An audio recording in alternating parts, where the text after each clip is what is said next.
Content presented in Cheshire Corners is for educational and informational purposes only.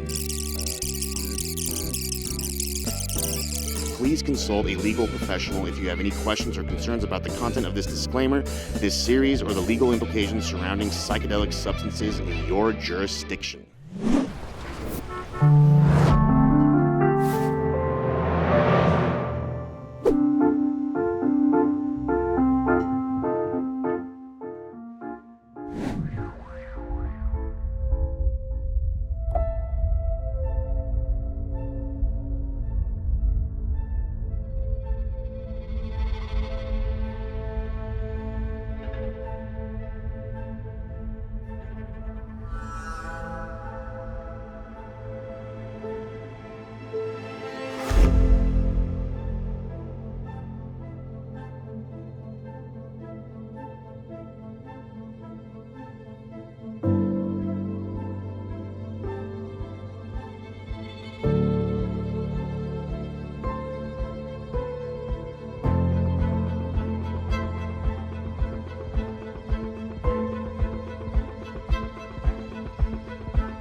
Cool, I'm Derek. I'm with the Psychedelic Club of Denver. We are a harm reduction organization and also a social club. We have a substance checking line that we offer. It is totally anonymous and free. We will test your drugs, make sure you are taking exactly what you think you're taking. We also have events throughout the month. We have a social here at the Pearl, the first and third Wednesday of every month. We also have a mycology meetup. I believe that's the third Saturday of every month, where we meet with people who want to learn how to grow their own mushrooms. We share tips, tricks, pictures. You can actually get supplies to get started. We also offer a psychedelic processing group once a month. I believe that's the second Thursday of every month. So it's really a group of people, cool people who like to, practice harm reduction and also just kind of hang out, talk about psychedelics, and do psychedelics that are all Prop 22 compliant, of course. Look us up on the internet, pcodenver.com. Thank you very much. We're Tryptomics. We're a bootstrap testing lab here in Colorado that has worked our way up to being one of the most advanced analytical testing labs there is to quantify the most bioactive ingredients in your natural medicine. Our goal is to tell you why one natural medicine works and the other doesn't, and let you reproduce that for yourself. Our whole goal of the cup is to teach people about what natural medicine is, what the variation is out there, and what people are getting out on the street. We also work with groups like psilocybin to understand, how do we regulate these black market products or these gray market products to where there is better products out there and worse products out there. Our cup this year introduces a challenge to have, 15% variance or less in potency. And that's something we're really proud of, to match the natural medicine standards and exceed them in a lot of the safety efficacy standards that they've set out. So we're excited for it. We have a lot of samples. This year's cup is bigger than last year's. We're looking forward to producing all this data and coming out with cool insights throughout the year. And next week, you can still submit into the October 2026 Cup. So we're going to have that one coming up.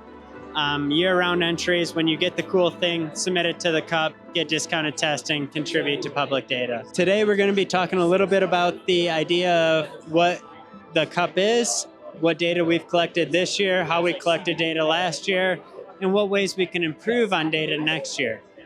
Really, it's a growing, evolving thing that we're always trying to improve. We're always trying to come up with the next best thing. and really just educate people about what's out there. We're seeing differences in this year's potency than last year's, and so I think that's a highlightable thing, that people figured out what maximum potency is.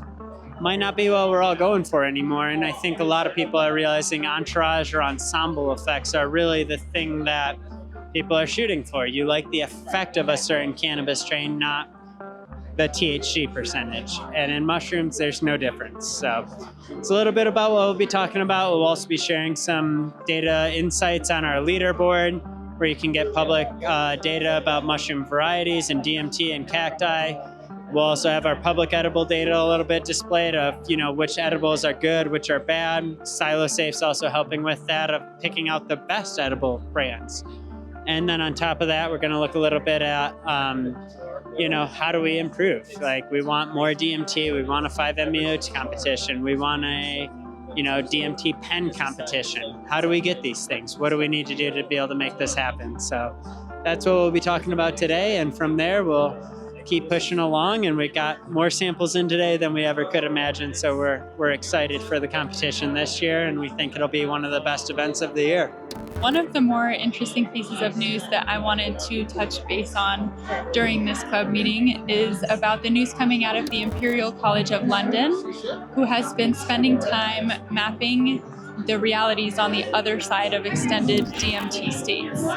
And they're working with participants to map these other worlds, topography maps, mapping the entities that they're meeting on the other side, and just journeying in general, mapping people's journeys.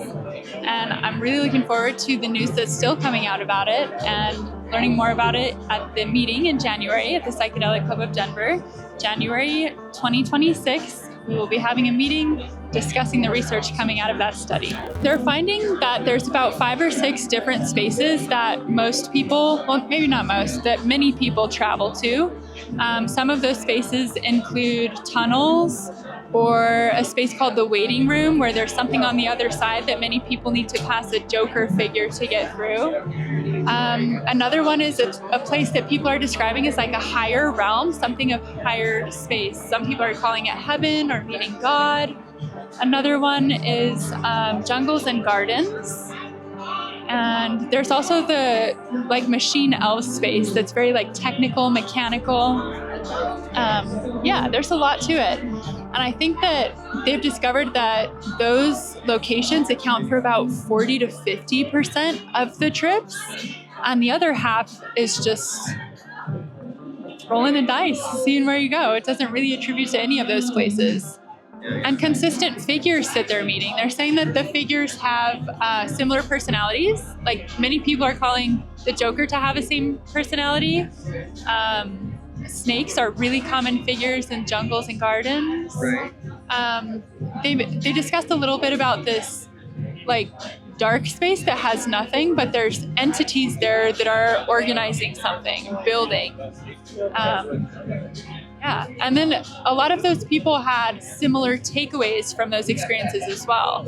So, for example, the people who visited the jungle had a different understanding of the purpose of their trip versus those who visited the waiting room or something. Yeah, it's also fun that we're at a time where those states can be extended long enough for people to explore them and report back, versus the very temporary traditional DMT trips, with the exception of ayahuasca, of course, which is a little bit more, but so more research to come for sure.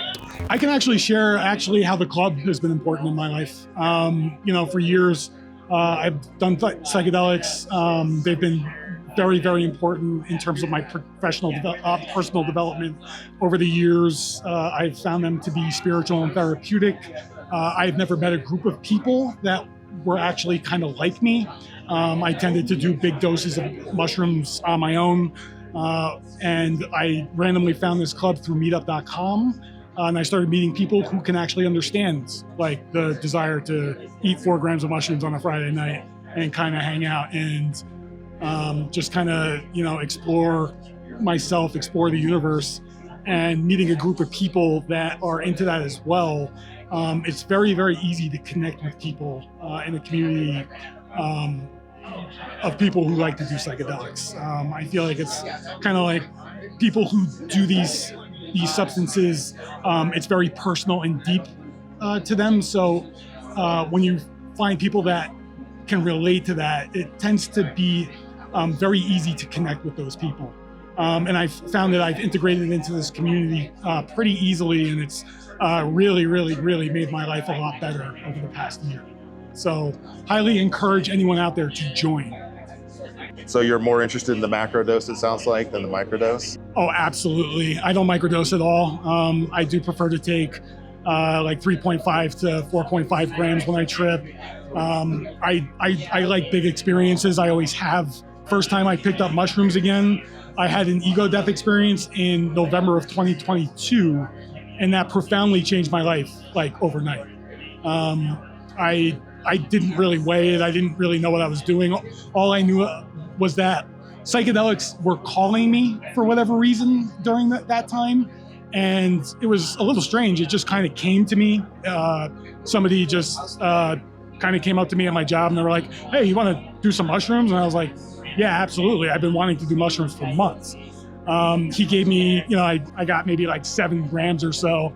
I ate the entire thing, not realizing the experience that awaited me, and kind of just went into a black hole, lost myself completely. And I woke up from that, just repeating over and over again that, everything is a gift. My life is a gift. And, I don't know a gift from where, who, or what. But what I experienced was kind of like everything everywhere all at once. I like to say it was like experiencing all time and space at the same time. And I came back from that like a different person. I stood up off the ground and looked at myself in the mirror, and I was like, thinking about all these unhealthy thoughts that I was having, like about how I'm not good enough, or, you're not rich enough, or, you're not, skinny enough. And all of that just felt like I looked at myself in the mirror and I was like, man, you don't say those kind of things to yourself. Like, that's not how you treat yourself. I looked myself right in the eye and I said, like, I love you, man. Like, you don't do that. And that just fell away from me and never came back, like, ever. And it's been over 3 years, I guess, at this point. Coming in on 3 years at this point. So these substances can deeply, deeply heal you. So that's kind of my story. And I have a lot of those trip stories, but that was probably one of the biggest ones in my life. So Set and setting. I spent years kind of working on myself. Like, I quit drinking over 5 years ago. And that psychedelic experience in November of 2022 kind of like triggered a bunch of events in therapy. So I took like the knowledge I got from that trip and kind of went to my therapist with it. And I was kind of like, man, like all this stuff came up from my past, and it seemed like maybe we need to talk about these things. And that kind of like led me on this whole journey of like self-healing. And that lasted approximately a couple of years. I ended up, 2022. Yeah, it lasted. The treatment that I went into, like where things got like really intense, and I kind of, from that trip, I knew what I really needed to focus on. That was a good, it started in February of 2023, and the big breakthrough I had wasn't until October of 2024.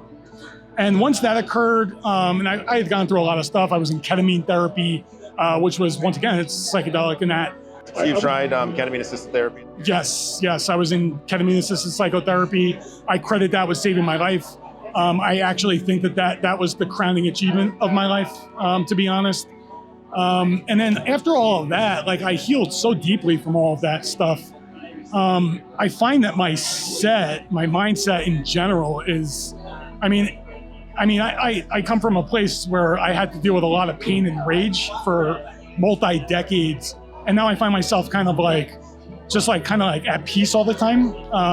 My life's not perfect at all. I have ups and downs. But when you come from decades of dealing with anger issues and depression issues and stuff like that, and you heal on that kind of a level, it ain't that hard to have a good mindset, just in general. So, it's a luxury, and I know that I'm privileged in that sense. I know that I'm lucky. But I cherish that. And so I do get to take a lot of psychedelics. And I do still take it very seriously, and I do still use them for purposes of like therapy and healing. But my trips these days are like really like,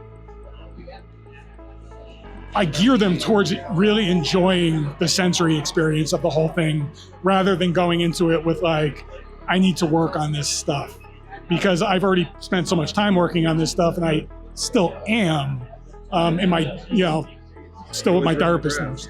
Yeah, exactly. So it's like, of course you can keep growing at all times, but like, given the rapid changes that occurred after that trip in 2022, it's like, man, like I'm just kind of like still settling in to like an entire different, and I'm talking like my entire brain and nervous system is completely rewired. It's quite profound when that happens to you.